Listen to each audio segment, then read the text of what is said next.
Good morning, dear students. Today our theme is risk management. I want to tell about the theory of risk management process. What is the risk management process? The risk management process consists of a series of steps that, when undertaken in sequence, enable continual improvement in decision making, or it is a methodology that helps managers make best use of their available resources.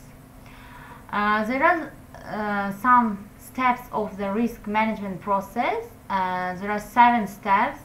Now I'll read the first one. The first step is communicate and consult. The second is establish the context. The third is identify the risk. The fourth one is analyze and the risk. The fifth one, evaluate the risk. The sixth one is treat the risk, and the seventh one is monitor and review. The aim of the risk identification is to identify possible risks that may affect either negatively or positively. The objectives of the business of the activity under analysis, answering the following question: identify the risk. What can happen? The first question is how can it happen? The second question is, and why would it happen? These all are question helps to identify the risk. There are 2 main ways to identify risk. The first is identifying retrospective risk. And retrospective risk, what is retrospective risk? Retrospective risk are those that have previously occurred, such as incidents or accidents. Retrospective risk identification is often the most common way to identify risk and the easiest. It is easier to believe something if it has happened before. It is also easier to quantify its impact and to see the damage it has caused. The second is identifying prospective risk. Now we will see what is prospective risk. Prospective risks are often harder to identify. There are things that have not yet happened but might happen some time in the future. Identification should include all risks, whether or not they are currently being managed. The rationale here is to record all significant risks and monitor or review the effectiveness of their control. Now let's to move our practical part of our lesson. You can see here the scale up, the book of scale up for the students of first course. We will do some exercise from this book, from this scale up. Here you can see their bubble, the circle. Imagine that you have been offered a good job with a high salary. Would you accept it immediately or think over carefully? Write the reason for your decision. Here you can write the 4 reasons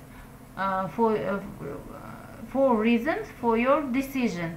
Why do you choose your decision, and etc. The next exercise, we will see the new words and their definition. The first word is increase. increase it, something increases, or you increase it, it becomes greater in number. The second word is the word awareness. It is to the definition of this word is to hear information about something, to know about. The second word is responsibility. If you have a responsibility for something or someone, or if they are your responsibilities, it is your job or duty to deal with them and to take decisions relating to them. And the next word is experience. Experience is a knowledge or skill in a particular job or activity which you have gained because you have done that job or activity for a long time. The next word, the last word, is nightmare. The definition of this word is a very frightening dream. Now we will move to the next exercise. This is listening task. Now you should listen to an interview with a student, organization, leaders. Which of these questions was not mentioned? You should listen carefully, then answer to these questions. Okay, let's listen the listening itself.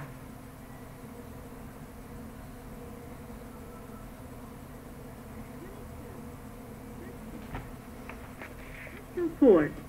Motivation and inspiration. Good morning, dears. Today in our talk show we are going to speak about motivation and its types. To have a clear idea about what motivation is and find out something more of its types, we have invited a psychologist, Mrs. Dilbar Saeedova, to our talk show. So let's start then. Dilbar, first of all, can you explain us what motivation is? Good morning. Motivation is usually described differently by various specialists, but they come to nearly the same conclusion about being really positive, driver and pusher. It's a power, or that's better to say, a force which compels us to action, to move. It assists us to fulfill set tasks, leads to success not only in personal life, but to career development as well. It influences our behavior, usually changes people into a positive attitude towards life.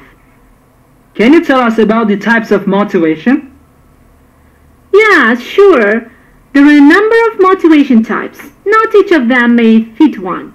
A person should analyze and select a motivation type which can really suit him, assist in developing. Now, let me count all types of it then. The first type of motivation is incentive, a form of motivation that involves rewards, both monetary and non-monetary. Bonuses and promotions are good examples of the type of incentives that are used for motivation. The second is fear motivation that involves consequences. This type of motivation is often one that is utilized when incentive motivation fails. In a business style of motivation often referred to as a carrot and stick. Incentive is a carrot and fear is a stick. Punishment or negative consequences are a form of fear motivation. Next one is achievement motivation, that also commonly referred to as a drive for competency. We're driven to achieve goals and tackle new challenges. We desire to improve skills, improve our competency both to others and to ourselves. Generally, this feeling of accomplishment and achievement is intrinsic in nature. However, in certain circumstances, motivation for achievement may involve external recognition. We often have a desire or need to receive positive feedback from both our peers and our superiors. This may include anything from an award to a simple pat on the back for a job well done. Growth motivation is the following. The need for self-improvement is truly an internal motivation. A burning desire to increase our knowledge of ourselves and of outside world can be a very strong form of it. Motivation for growth can also be seen in our yearning for change. Many of us are wired by our personality or upbringing to constantly seek a change in either our external or internal environment or knowledge. The motivation of power can either take the form of a desire for autonomy or the desire to control others around us. We want to have choices and control over our own lives. We strive for the ability to direct the manner in which we live now and the way our lives will unfold in the future. We also often aspire to control others around us. The desire for control is stronger in some people than others. In some cases, the craving for power induces people to harmful, immoral, or illegal behavior. The last type of motivation is called social one. Many people are motivated by social factors. These may be a desire to belong and to be accepted by a specific peer group, or a desire to relate to the people in our sphere or in the larger world. We have an innate need to feel a connection with others. We also have the need for acceptance and affiliation. A genuine and passionate desire to contribute and to make a difference in the lives of others can be another form of social motivation. None of these styles of motivation is inherently good or bad. The positive or negative outcome is truly determined by the way they are used. Unit 2.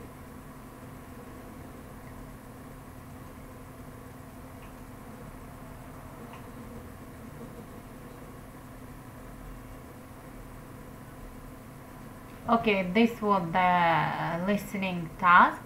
Now we will check our answers, possible answers. Here you can see that in which of these questions was not mentioned. It was the question. Now here you can see the possible answers. Here the what are risk management concepts. The first is risk management inborn skills, and the third one, have you ever been in the risk managing cases? These questions were not mentioned in the listening task, in the listening. Okay, thank you for your attention. Goodbye.